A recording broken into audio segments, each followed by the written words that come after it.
We are going to start the class. So thank you, everyone. Really excited. This is the third week in our gratitude series. And for those who are new, and a refresher for anyone who's not, the idea we posited is very simply that if you talk about gratitude journals, which normally means something that we write for ourselves, that's a common and important idea. And how about if we apply that to reading Tanakh as a whole? And let's dig into some stories tonight, as we have in the past, and uncover not just gratitude playing a role, but really I'm careful, and you'll tell me how well I do or don't do, right? But we try to choose stories with new nuances and new details to help really wrap our heads around and improve the really understanding of gratitude, our ability to incorporate gratitude, the nuances of gratitude, etc. So I am going to share my screen, and by nodding your head, whoever does that first wins a prize, right? You could confirm that we could see the screen, and we're going to dig right into the story of Leah, right? So we touched on this very briefly in a hand raised. Of course, Linda's Hebrew name may be Leah. Is that a good guess? Okay. And we're going to dig into this story, right? So very famous, the name Yehuda. Let's read it inside. It's in Bereshit. It's 29:35. Vatahar od vateled ben. Vatomer hapam odeh et Adonai al kain kara shemo Yehuda vatamod miledet, right? So Leah is pregnant again. She has a son. She says, this time I'm going to thank Hashem, Yud Kei Vav Kei, right? That name of God. And so what does she do to express said thanks? She calls him Yehuda, which means giving thanks. And then she stops giving birth. I indicate where the translation is from, but beautiful, clear. It is well known to us. We had a separate discussion about our taking our name as a people, Yehudim, from this. But let's stick to this story and let's dig a little deeper. So what is the first thing that we could wonder about in this story? We want to know, this is not Leah's first rodeo, right? This is Leah's fourth child. And now is when Leah is expressing gratitude.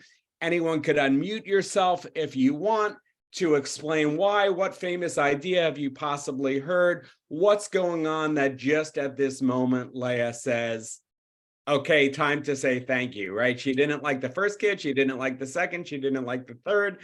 Any ideas? Or I realize people could be shy as well, but our Leah, Linda could take a crack at it, or anyone else. And if not, okay. I actually don't know. My only guess would be that this is the first male, but I hope I'm wrong. It is wrong. Generally, right, you can't say wrong, but in this case, we have factual contra evidence. So there is a famous idea. So we'll just read it together inside. And if you want, since you're unmuted, why don't you read what we have? I'll read the first one, and then you could read Rashi, which I have translated, right? So the Midrash says, Lefi shahayu imahot, because there was more than one mother involved, right? We had four, right? We had the Shvachot, and we had Rachel and Leah themselves, right? So there were four women involved who would be birthing the Shvatim, the 12 tribes. And according to this tradition, it was known that there would be 12 tribes. So therefore, the Midrash says, because there were multiple women involved, Sfurot shezo ma'amedet shlosha v'zo ma'amedet shlosha. They said, let's do some basic math. If there are going to be 12 children and there are four wives, each wife would birth how many? Would birth three. The chivan sheyalda Leah ben Revi'i amra hapam odeh et Hashem. Because she has this fourth child, she thanks God. The Midrash is fairly clear, but doesn't complete the thought as simply as Rashi. So I promised Linda Leah to read the next line. So what does Rashi say? Rashi says, because I have assumed more than my share. Exactly. So what we have there is the idea that, oh my goodness, gratitude means what? Gratitude means when you get more than you might otherwise expect, possibly more than you might otherwise deserve. And so I think that adds a nice, true definition, added thought to when gratitude does and doesn't apply, which we haven't directly addressed before. And so, just borrowing from that theme, I saw a quote from an author, self-help world: gratitude's the appreciation of things that are not deserved, earned, or demanded, those wonderful things that we take for granted, right? So it makes sense. We have the Torah's example of gratitude directly dovetailing with this idea, i.e. what? Gratitude is what's going to happen when it's a little more than what you expected, right? You might expect when you walk into a restaurant to be seated within 20 minutes. You didn't expect that you were seated at the front table within 1 minute and the waiter accommodated food allergies or substitutions that they don't normally do, and remembered the last time you were there and what you had worn, et cetera, right? So above and beyond, when people and life go above and beyond, that is an opportunity for gratitude. What could we also think of, which is not on this page? What is the counterpoint? What is the inverse? What is the converse, right? If you think about, things that help block gratitude, if you think about, I have no stake in the game whether this generation or that is considered entitled, but if you think about the word and the concept of entitlement, right? If you're entitled and you're expecting everything, then there's never going to be room for gratitude by definition. So I saw two other great quotes. One is from Chesterton. Chesterton says, when it comes to life, the critical thing is whether you take things for granted or take them with gratitude. And, Brene Brown, who's also quite popular in the contemporary scene. So she has this great quote that says, what separates privilege, right? We all want to have a privileged life, please God. What separates privilege from entitlement is gratitude. So this is idea number one and story number one. If anyone has any thoughts or questions, please feel free to jump in, but I think fairly clear. It's just worth noting because it adds a little aspect that helps us understand. Now we get to a fun story, or not story, but comment in the Gemara. I'll read it just in English. So Rav Yochanan says, in the name of Rav Shimon ben Yochai, from the day the Holy One, blessed be he, created the world, no one thanked the Holy One, blessed be he, until Leah came and thanked him. And then they quote the verse that we're talking about, right? Poor God, feel bad for God. God hasn't been thanked. While we might be tempted to muster up sympathy, before we can be sympathetic, we tend to be a little confused. Why? Because at a minimum, even if you don't know Tanakh and all of the stories in Bereshit so far by heart, we know that people express gratitude. We know that there are karbanot, right? Karbanot, we think sacrifices, early sacrifices, even before the temple, are what? They're typically, there are different instances, but the ones we have seen are thank you, God, right? Noah thanks God.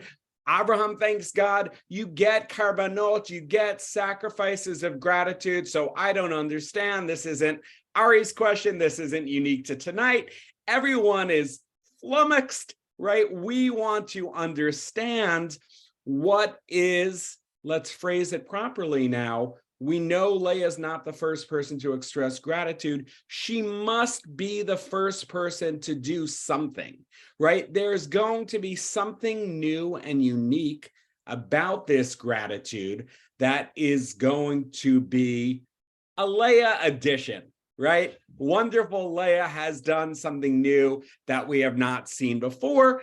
And so there are a few approaches. The first approach is from someone named the Katav Sofer, and he says the following. He says, you could see it on the screen, until now God was thanked, but only for miracles. Leah was the first person to show gratitude over and we intentionally have it in quotes, right? Over a natural experience. The act of having, here it's 4 children, but really the act of having children in general. Therefore, Leah introduces us what? To the fact that one must give thanks even for the everyday things that go on around us, right? So I love that. And we're going to see in next class a different example, not of this idea, but where when we have a question about a statement the rabbis make, where they're saying something unique happened by so-and-so, right? And they expressed gratitude. And we know that there are other examples. By defining the difference between the cases, we are uncovering things that help us be more grateful and help shape the nature of what our gratitude looks like, right? The occasions for which we will express gratitude. So this is just super powerful. And it's only approach number one. So if you like that, get ready, there's more. Approach number two is by someone named Rav Yerucham Levovitz. And I copied it word for word because it's so powerful. So he's also he's going to explain what is unique about Leah's gratitude. And he says, most of the time when you're expressing gratitude, you're paying back a debt. Someone did something back to you and you're not repaying them in kind, but you're repaying them at least with the thank you, right? That's the payment for the nice thing you did. You tend to think of it as being even. Great play with words, debt of gratitude, great insight there. But here's the point, even without that background. He says, she literally named her son thank you. And what that means to him and what that means to us is that she was constantly expressing her gratitude. She was the first one for whom it was permanent, right? Every time she said her son's name, the last line, she'd be reminded of her gratitude to Hashem for giving her Yehudah. She was the first to truly have an attitude of gratitude, right? So this is another super interesting way to handle the question we started with, namely, what is unique about Leah's gratitude? And the answer is the very fact that it's a name. It's not a one-time event. It's not the karban that I gave yesterday, the animal sacrifice that I did to thank God. It is, as he pointed out, a permanent name, a permanent reminder. This is about taking the one-time occurrence. Maybe we could phrase it in a different way, right? This is about taking those moments in life where something good happened to us and figuring out, even if they're not constantly happening, how we go from those incidents and extend them, expand them, allow them to fill us with gratitude beyond the isolated moments in which those events are occurring. And there's a beautiful thought. I think I heard this one from my father on the phone. This is often the case. And there's a play with words. As we know, Leah said, this time I will thank God. And in Hebrew, it's hapam odeh et Hashem. Rav Levovitz doesn't say this, but this is a beautiful complementary thought, which is that the phrase is rhetorical. Since hapam means this time, what you're really saying is, this time I'll thank God? Only this time, right? Only in this one moment? No, now I, Leah, understand, and I'm attempting to teach all you readers of the Bible and of my story that gratitude should be a permanent feature of our lives. So that is the second approach to unpacking the difference in stories. And a third approach, which is my own, and it's just I leave you with it as a possibility, is Leah's gratitude is different in another way. Leah's gratitude is different perhaps because it was complicated both before she reached the point of gratitude and, as we'll see, even after. Leah had a complicated relationship with her sister. She had a complex story happen to her. Only part of it was of her doing and instigation, right? And Leah, we know, was envious of her sister. And so in the context of, with the backdrop of envy, which, as we've discussed in past classes, of course, does not go very well with gratitude, right? Envy is to be wanting something you don't have, and gratitude is to be grateful and happy for and what you already do have. With that backdrop, it was hard for Leah to get there, right? And so maybe quite simply, the fourth child is not just the math as compelling as it was, but the fourth child is when she was finally able to have worked on herself enough to breathe that sigh of relief and say, okay, my husband may love my sister more, but you know what? My life is pretty good. I'm able to focus on what I have. And that was just how long it took her to get there. So that is the third approach. Now, I alluded to the fact that it wasn't just until Leah got there, but to my mind, there's at least the possibility that no diss on Leah, especially with a Leah namesake on the phone, right? Leah is human. In general, Chazal present us with very human, relatable stories, even of our greatest leaders, both male and female. And so Leah reached that moment of gratitude. She did maybe a Herculean turnabout emotionally in terms of being grateful to God despite everything happening in the background. And then on the simplest level, it's very likely that she had some flip-flops and back and forth. And I'm referring to this line that blows my mind whenever I see it, right? There was a selling of flowers and there was a trading of knights, etc. But basically what happens is Leah turns around and angrily tells her sister, Rachel, wasn't it enough that you stole my husband? Now you're going to take this too? I don't get it, right? We have a tradition, and whether or not you believe the Midrashic tradition, but it adds to the punch of the question, right? We have a tradition that Yaakov and Rachel were suspicious of Lavan. They had reason to be, and they were smart. And so therefore they said, you know what? Good chance we're going to be tricked tonight. There's a possibility that dad is going to try to substitute Leah for me. Let's make up our code. Let's make up our, Shomer Negia secret handshake, right? Let us figure out how to clue each other in so that you know that I am Rachel. And as listeners to this class may know, the beautiful tradition is that despite all this preparation, Rachel ended up feeling bad for her sister. And therefore, she revealed to Leah those secrets. Leah was able to go through with the charade. And Leah, separate story whether this is a good thing just to find yourself in that situation and married not to the man who wanted to be married to you, but Leah gets through that moment and Rachel considers it to be something nice that she does. But with that backdrop, it becomes all the more poignant, all the more shocking that Leah is saying, you stole my husband, right? We're generally of the school of thought that even if it's not her fault, hey, you could argue the other way. And so Chazal are troubled, right? The rabbis are trying to make sense of this.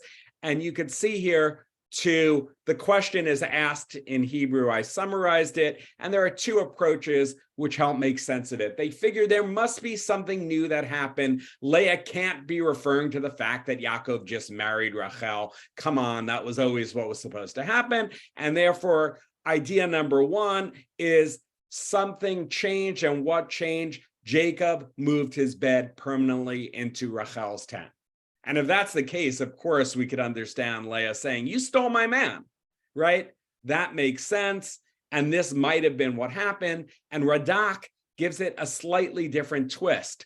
What he says is essentially the same thing, but what are the two changes that he makes if someone wants to just look quickly? Seeing that Rachel still did not have any children, Yaakov slept with her far more often than he did with Leah in order to soothe her mind. Right? What are the two things that Radak has done? Number one is he says it's not a permanent move. Yaakov's not that much of a heel, pun intended, right? Yaakov would not do that to Leah, number one. And point number two, he's unpacking the psychology behind it. He's saying Yaakov was sensitive to the fact that Rachel was suffering, and therefore he was trying to pay a little extra attention to the woman who did not have children, right? So I'm going to back up for a minute so we move forward. In a nutshell, we have the idea that Leah makes a statement that seems to be an astounding statement. when we know the background, accusing her sister of stealing Yaakov. We have traditional explanations to interpret it, which I won't repeat, but it's possible that there's something much simpler. It's less pretty, but it's more real. And we've spoken about psychological dimensions of both gratitude and envy before, right? It's possible that the text means exactly what it seems. And even though Leah was the one who got Yaakov not according to the plan, she still felt what? She still felt he's my husband, and she still felt that attachment. And she still, if anything, convinced herself that Rachel was the one in the wrong, because that's part of what we do, because none of us want to just be ingrates. And we talked about that a little last week in the context of Purim and Haman and the king. But even without those examples, if you weren't there last week, right, this is relatable, and this is another nuance. So this is story number one. Really fun, really interesting. We've talked about the aspects that we learn from both where Leah is grateful and potentially the times that Leah is less grateful. And so what's the next story? The next story, titled The Seduction That Wasn't, by yours truly, right, is the story of Yosef. So we're going to read this quickly by Hiyachar. I'll switch to English. After these events, his Lord's wife, Yosef, has gone down to Egypt, right? What do we know about Joseph? What do we know about Yosef? He is midrashically considered a handsome man. We also know he's a confident man, right? He is sure of himself and of his abilities. And hey, both of those aspects together must have made him very appealing to Potiphar's wife. So she wants to sleep with him, and Yosef refuses. He says to his master's wife, look, and here's a very interesting translation, which I love. Generally, the translation is Yosef is saying that he's number two in the household, right? That there's no one that, is above me other than my master. But there's a beautiful translation that's saying, even he is not holding himself above me, right? That's how senior I am in the house. So he says, he's not greater in the house than I am. He's withheld nothing from me except for yourself, since you're his wife. How then can I do this great wickedness and sin against God? So this is the story. Yosef is being tempted. His master's wife is trying to seduce him. And Yosef says, no, I'm not going to sin. So I have an easy question for you, for us. What stopped Yosef, right? What made him resist? And so, interestingly, the first set of commentators focus on what? On this idea of a sin against God. So they're going to try to identify the sin, which, on the face of it might be very simple, right? They're going to identify the sin, but also they're going to wonder, how did Yosef know that this was a sin? How did Yosef realize that this was the wrong thing to do? So it gets very fanciful. So check this out. I love it. So here's one crazy backstory. If anyone wants to read, if not, as always, I am happy to test the limits of my throat. Mitchell, do you want to take a stab at it?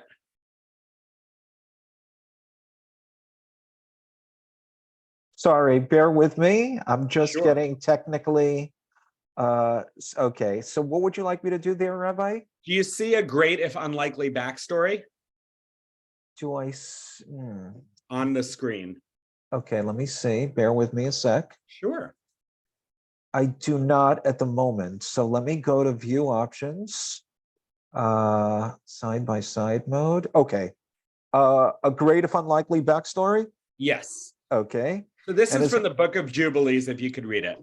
Okay. And his master's wife looked it up her eyes and saw Joseph, and she loved him and pleaded with him to lie with her, but he did not surrender himself. And Okay, so pause for 1 second. So far we just have the facts. She wants to misbehave with him, and he says no.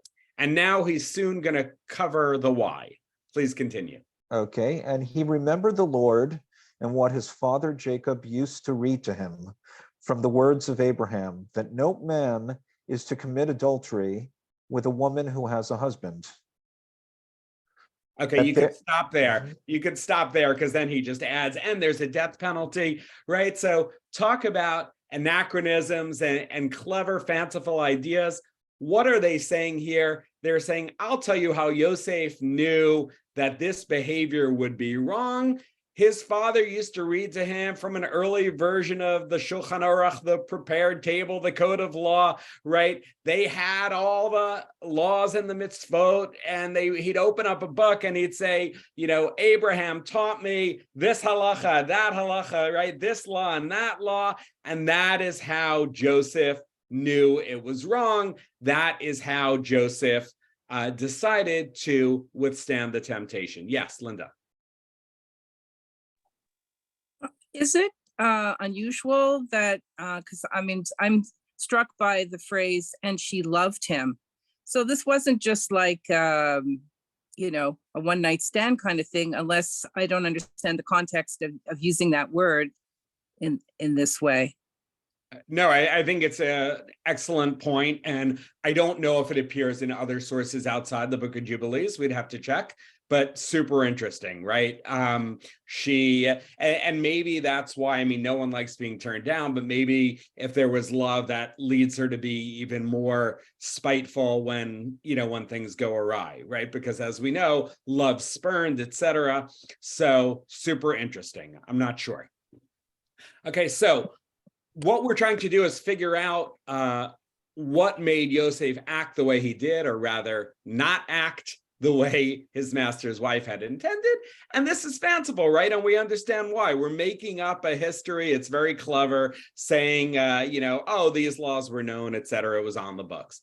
And then there's another famous idea, which is that he had a vision of his father. And so you see there, Rav Huna said in the name of Rav Matna, he saw the image of his father and his desire departed. There's a Gemara that spells out the same thing. But in addition to, usually I would say that the way this second idea is understood is not just that it's a buzzkill and his dad was around and it messed with his head, but they understand it also in the moral sense, right?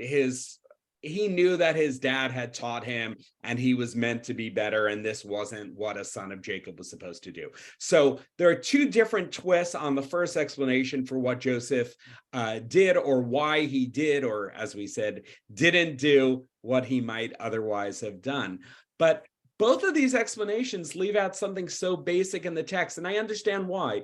They're playing with this sin against God, and they're identifying what's the sin, you know, sleeping with a married woman, and where might he have known it, etc. But if we just, let's jump back to the text, it's really right there, and it's so interesting. So it says, and Linda, if you're still unmuted, do you want to just read, but he refused, and take it from there till the end? But he refused. He said to his master's wife, "Look, with me here, my master gives no thought to anything in this house, and all that he owns, he has placed in my hands. He's no greater in this house than I, and he's not withheld anything from me except for yourself, since you are his wife. How then could I do this great wickedness and sin?" Right. So I took out the sin against God because in some ways it's distracting, or it's an additional point. I think if we read it without it, what are we saying, right? Yosef is clearly spelling out that what's stopping him, either in part or in whole, in full, is the fact that he's been treated really well by his master, and to sleep with his master's wife would be disgusting act of ingratitude, right? It would be stabbing the guy in the back.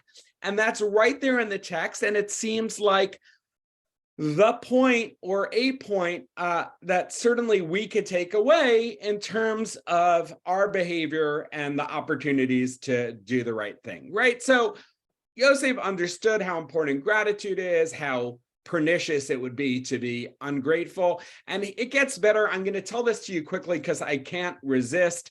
It's unbelievable.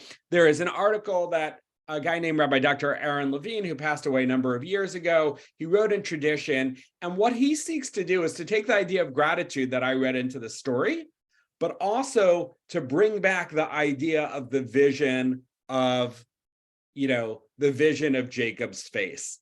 And sorry, I'm scrolling up so that the answer isn't fully there. But if anyone wants to have guests, I'd be like incredibly impressed, but it's super difficult. So I won't even give you too much time to not guess it. I certainly wouldn't. But any thoughts as to how to connect these two ideas so that we have gratitude, and what does that have to do with a dad and the dad's face?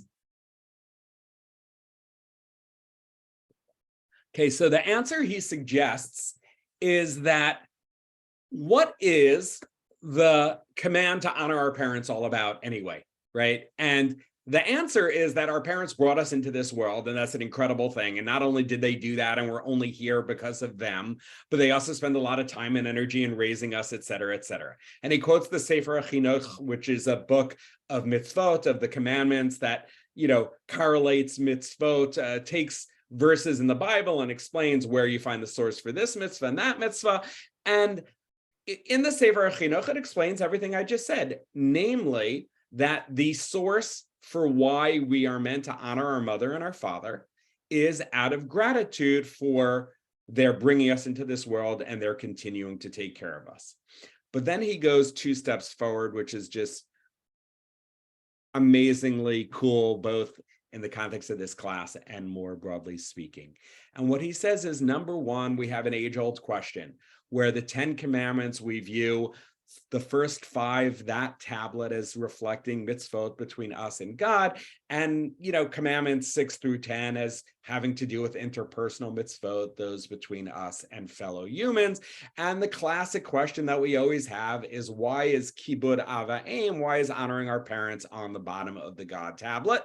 And what he explains is that there's an intellectual progression which happens almost automatically, that once we take the time to appreciate our parents, then we say, and wait a minute, by that same token, oh my goodness, God created the world and our parents are descendants of Adam and God brought Adam into the world. And so acknowledging and understanding the gratitude involved in thanking our parents leads us to gratitude for and appreciation and recognition of God. And that's why it's on that tablet. I'm going to skip another amazing thing he says, but it adds dimensions. But in the context of our story, so just homing in, what we are saying quite simply about the Joseph story is Joseph is a good boy.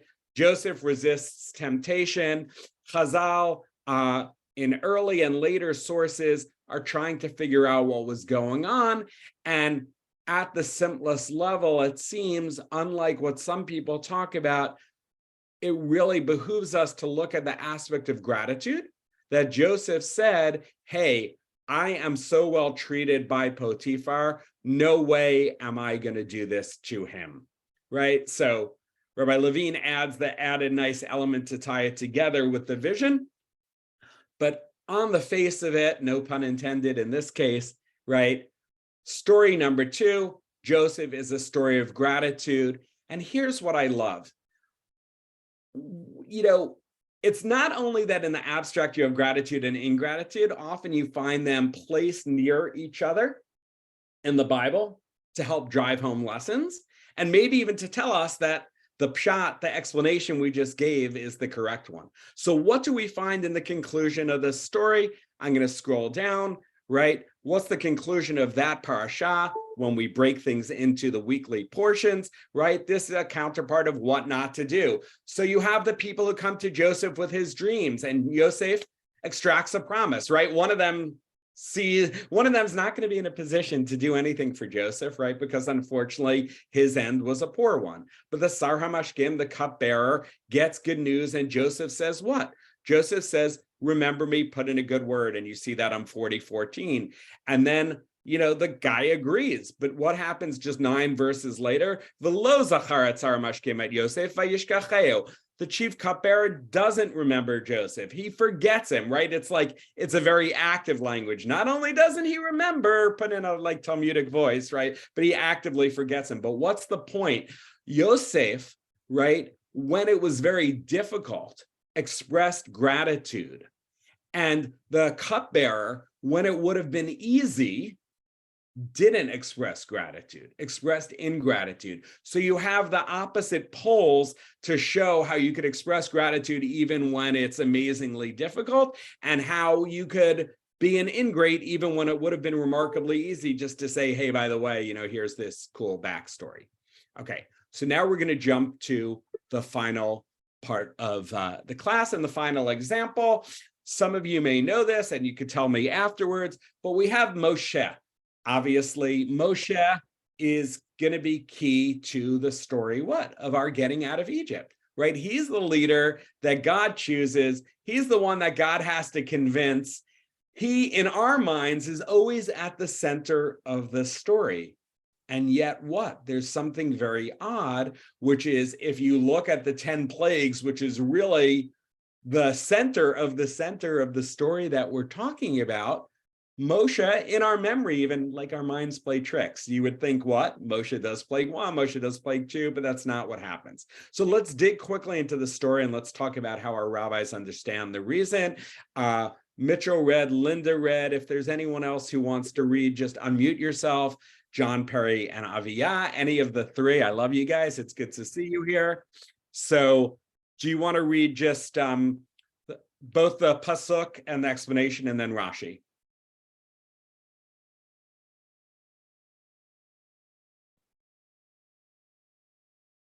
I'll highlight it here if you could see. Could you see?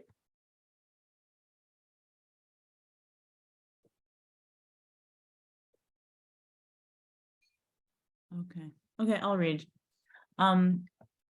ויאמר השם אל משה, אמור על אהרון, קח מטך ונטה ידך על מימי מצרים, על נהרותם, על יאוריהם ועל אגמיהם, ועל כל מקווה מימיהם, ויהיו דם, והיה דם בכל ארץ מצרים, ובעצים ובאבנים. And Hashem said to Moshe, say to Aaron, take a rod and hold out your arm over the waters of Egypt, its rivers, its canals, its ponds, all its bodies of water, that they may turn to blood. There shall be blood throughout the land of Egypt, even in vessels of wood and stone. Perfect. Okay, and now what's Rashi going to do? As we say, Rashi is always seeking to answer a question. Rashi is going to address the question of why this is Aharon who's going to be doing it and not Moshe. If you just read the English, John, afterwards. Say unto Aaron, because the river had protected Moshe when he was cast into it, therefore it was not smitten by him, neither at the plague of blood nor at that of frogs, but it was smitten by Aaron. Okay, beautiful. So we have, and I quoted just the Midrash in Hebrew below that Rashi is basing himself on, right? But we have this idea, that Moshe does not perform the first 2 plagues. Why? Because they involve the river. And Moshe, as we know, was saved by the river when he was put in the basket by his sister, et cetera, right? So it would be ungrateful for Moshe to hit the water, and therefore he doesn't do it, and he's not asked to do it by God. And then we jump to the 3rd plague, and it says here as well, it's going to be Aharon, and we want to figure out why. And Rashi says, because the dust also protected him. When did the dust protect him? Well, in the famous story when Moshe killed the Egyptian and then buries the body, right? Where the body is buried, the dust allowed him to get away, or so he thought, with that crime. Because the ground was helpful to him, it's also not appropriate for Moshe to hit the ground. And the question we have about all of these stories, or not all of these stories, this one story involving these 3 components is, does this make sense to us? Do you have any thoughts? And this is really to the crowd. I have a few that we'll conclude with, but what's your understanding of displaying gratitude to inanimate objects? It's not the normal example of gratitude that we tend to think about. So, any thoughts? Yes. Please, Linda.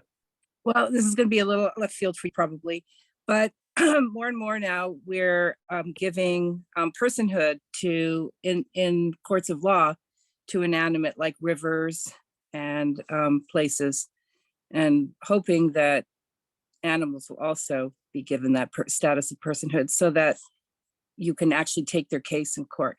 It's probably not what you were going for, but I think it's super interesting. Totally with you. Okay. Not what I was going for, but interesting, right? And, and also not for necessarily dissimilar reasons, as we'll get to. So, okay. Anyone else have any thoughts?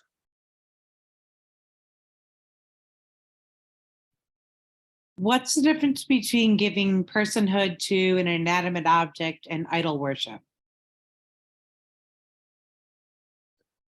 Could you clarify? As much as I'm married to you, I generally understand you, but not in this case. I'm just asking, like, I actually love this idea of giving rivers like a significance, okay. et cetera. And, and how does that differ? Understood. I mean, so I think at this, it's a great question. I think at the simplest level, you're not worshiping it as a god. You might be thanking them, or at least not doing something that seems the opposite of thanking them in the same way that we would thank each other. So, the gap that I was addressing or wondering about is just, we're used to thanking people, and it's because we associate it with possibly, well, let's say this, I think it was in the first class, we said some of the aspects that are built into gratitude are that the other person, this was the idea of me not the cook, pretending I was the cook for the purpose of this story, right? That occasions for gratitude are more deserved, are more appropriate when the other person put a lot of thought and effort into it, right? When the other person made, it wasn't just that there were leftovers and then therefore there was enough for you, but it was, hey, I cooked this meal specifically for you, and maybe even I cooked a meal that I hate, but I know you love, et cetera, right? So I think that is part of the backdrop that I'm getting at when we talk about why would we thank inanimate objects? After all, there was nothing that they did. The river just flowed, et cetera, et cetera. So, what I could do, at least to share my thoughts, and as I do, please feel free to jump in and say, like this one, don't like this one, or also just, hey, that sparks another one for me. So the first thought that I had, and I think this isn't me, I think this is probably the most common explanation is, right, we know Malcolm Gladwell, and not just Malcolm Gladwell, but he talked about 10,000 hours of practice. That's what really makes you an expert. And this notion of whether or not it would have technically made sense in the way and for the reasons we think about gratitude, and we just raised a question and a reason why it might not, it still helps us practice, right? We are exercising the gratitude muscle by doing it. So that's probably the first explanation, right? We are transporting this from its most obvious use case to others that could still help us become better at gratitude. Now, this one is really interesting, which I'll share outside, but there's a question when it comes to charity, right? So let's say you have someone and you're walking by them and they're extending their hand and they want charity, right? So scenario number one is they want charity. You know that they're clean. You know that they mean it. I'm not even going to get into you could go and buy them food, et cetera, right? But there's someone who really needs charity. You're familiar with all the details. You're giving that person charity, and that charity is benefiting them. There are other verses, and again, I'm not going to go into the sources in detail, but let's take a different scenario. This person's a terrible person, this person's a faker, and or just simply we're not sure about this person, right? And we have limited funds and we're trying to exercise our best judgment. There's a possibility that some verse or that there's an idea that you should still give them money even if it's a small amount. And for that idea to make sense, it's a discussion. One of, not just one of my rabbis, but Rabbi Rosenzweig had this whole, in learning, you often talk about like, here's a chakira, depending on how you understand something, we're going to have cases which would fall this way or that way, by which I mean the following. If you recognize that there is a goal separate from helping people with the money that they need because they're poor, but a different goal of making sure that I don't harden my own heart and just assume that everyone's a faker and just close myself off and get used to like, I don't see it, instead of see no evil, see no poverty, right? Well, that seems something worthwhile to protect ourselves and our heart against. And so this is a discussion that comes up with charity. Forget what we should do on a practical level. Just conceptually speaking, I wanted to introduce that second thought, which is applicable here as well. Namely, the reason that we are expressing gratitude even to inanimate objects is so it's not radically different than the first idea, right? It's not just about practicing the gene, but it's about making sure that we, don't become that person who doesn't see the poor, et cetera, right? So this is a good way of not shutting down, right? Of not shutting off. And in fact, I just realized that I actually have this phrased in a different way as a point right here. The person who mentioned the article that I was speaking really favorably about. So here's a way of connecting this, right? He says, you know what, this idea that we're thanking inanimate objects, here's what we're really saying. We are concerned that if we had Moshe smite the water, right, hit the water, hit the ground, it is going to blunt his sensitivity, right? It's going to take away from that. So the assumption here is a little different, right, than the Malcolm Gladwell. What we're saying is not that I'm trying to build up this muscle, but I'm saying I might assume that we start with the right muscle, but we have to be careful not to lose it. We start as grateful people, and we have to make sure that we don't do anything that takes it away. And maybe potentially that would have happened if Moshe ended up hitting both water and ground that had been, quote unquote, so good to him, right? So two different ways to view this idea. A third is, we have this reality alluded to before by Rabbi Levovitz, but there's a reality that in our interpersonal relationships, I may say thank you, not because I'm looking to get something more from you. I might, and I would hope I'm just genuinely grateful. However, right, there is the possibility that either that was the reason or at least I get that side benefit. And that is why we famously have the idea that if you find a body, it doesn't mean you literally find it on the road, but if someone passes away and there is no one around, there's no family there, or the family's not interested, no one is going to bury this person, this man, this woman, right? It is a huge mitzvah. It's a huge good deed to bury that person. And in fact, it is described as chesed shel emet, right? It is a kindness of truth. It's a universal, it's the top.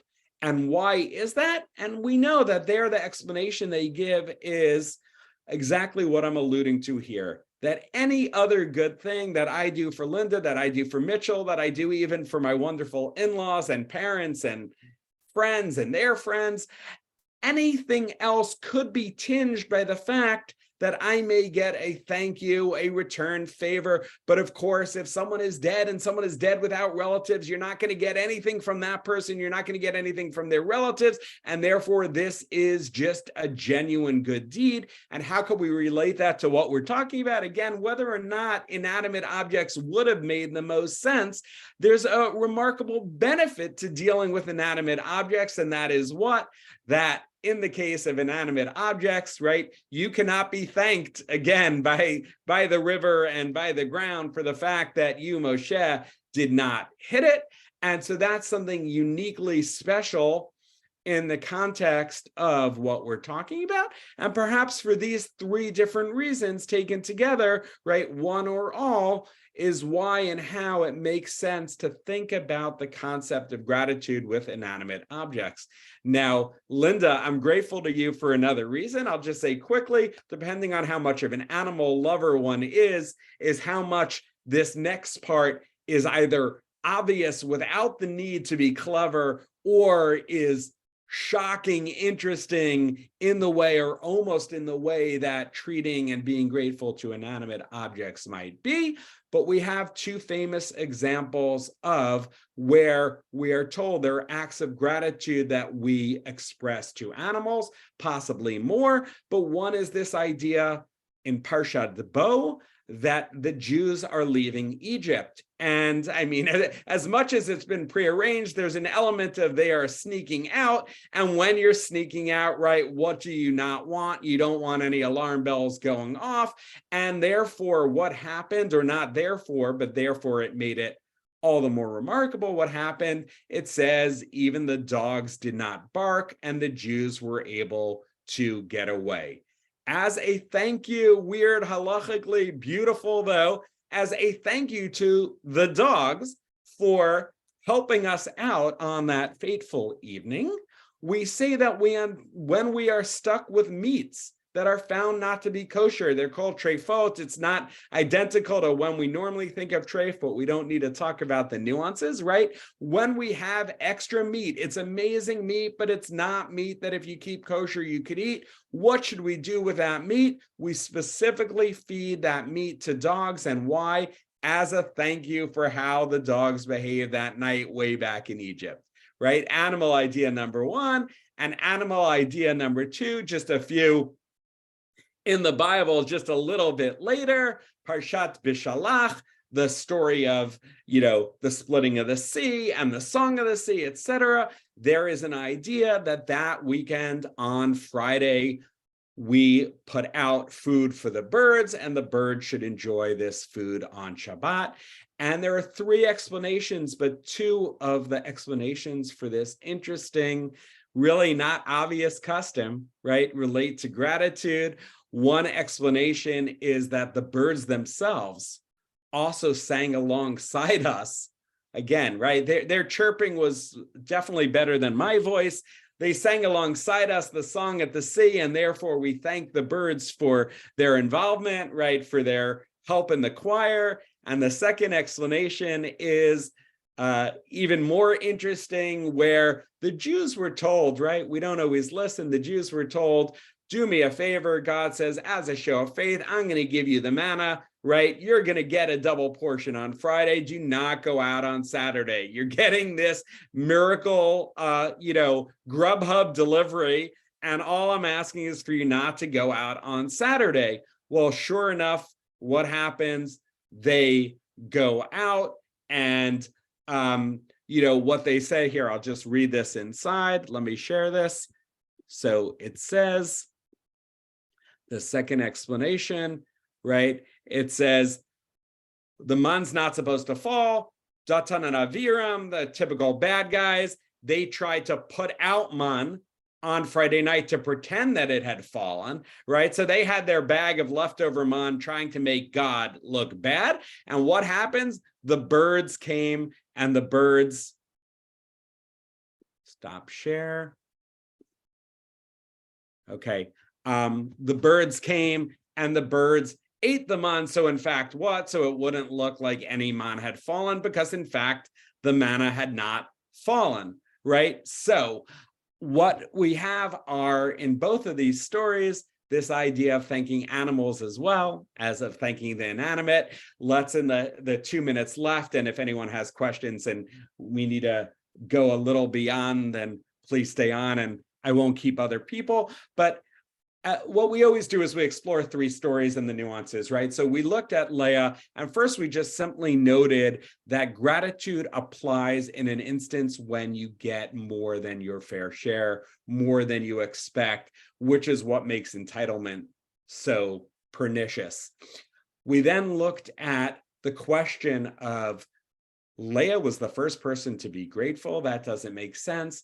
And we shared a few approaches that added dimension to what was unique about Leah's case. Maybe it was the fact that she was celebrating something like childbirth that you might mistakenly think is so natural that it's not miraculous, right? So gratitude there. Maybe it was its permanence. Maybe it was even the idea that Leah was grateful despite, in the same way we talk about being grateful when life is imperfect, she was grateful, she reached gratitude despite legitimate causes of envy and ones that continued to dog her, right? But she was able to be grateful enough in that moment and beyond that moment to name her kid. Every time you call that kid's name, you're going to remember I'm grateful, etc. That was Leah. We then looked at Yosef and we recognized that at this moment of temptation, right, it was most likely that what kept Joseph from sinning were his own words. My master treats me so well, right? There's no way I could do this to him. And then we saw the added punchline of the very fact that someone Yosef helps, the cupbearer, can't even be bothered to remember him, even at no cost to himself. We're meant to see this opposition, right? The point, counterpoint, and to understand just how important gratitude is, even when it comes at cost.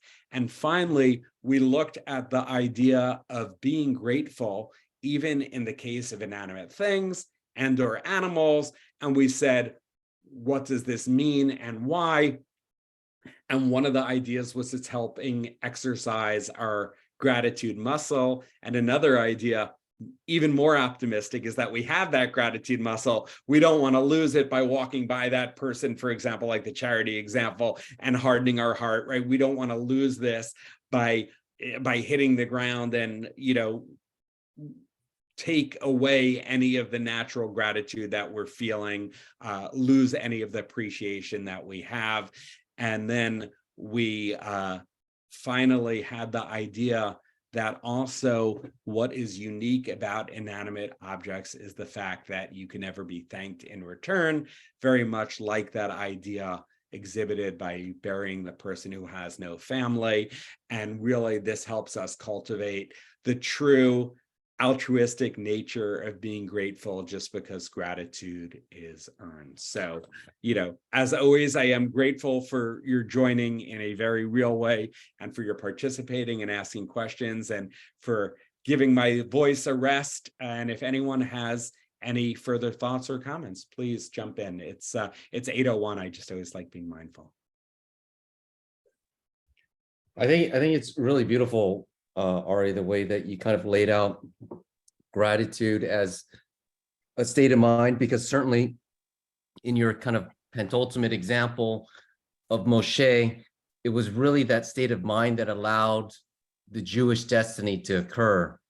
If you look at most of Bnei Israel, they had grievances that were constantly being aired the entire time. That entire generation needed to die in the desert. And it was only because Moshe had these unique perspectives that, granted, he had a life that was very different from the rest of the Jewish people while in Egypt, but because he was able to have that different life, that different perspective, to have gratitude for things that perhaps Bnei Israel took for granted, is what allowed a Jewish leader to emerge to bring the people out of Egypt and into Israel. And ultimately, it was also his downfall before, being so close, and only seeing what he was promised.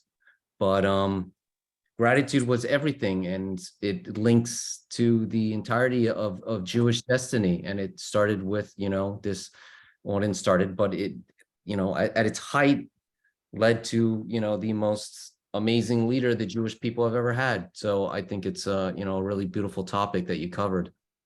Thank you. I think that's beautiful. I think it's accurate. I think there are so many times where we're a little astonished by the Jewish people's reactions after all the gifts that they are given, when they're like, oh, we should go back to Egypt. Life was great there. And you're like, you just want to shake them through the book, even as recognizing, okay, they were through some tough times, but 100%, I love that. And I just wanted to say, I love this piece about what Rashi, I didn't know the plagues part, I think I love it. So thank you so much for sharing that. My pleasure, to our own Leah. Thank you. Well, and Abby, I didn't see you before. Welcome. And I'm so glad you were able to join. Thank you. I got here very late, but better late than never. Perfect. Hopefully next week I'll be able to get here on time. Okay, love it.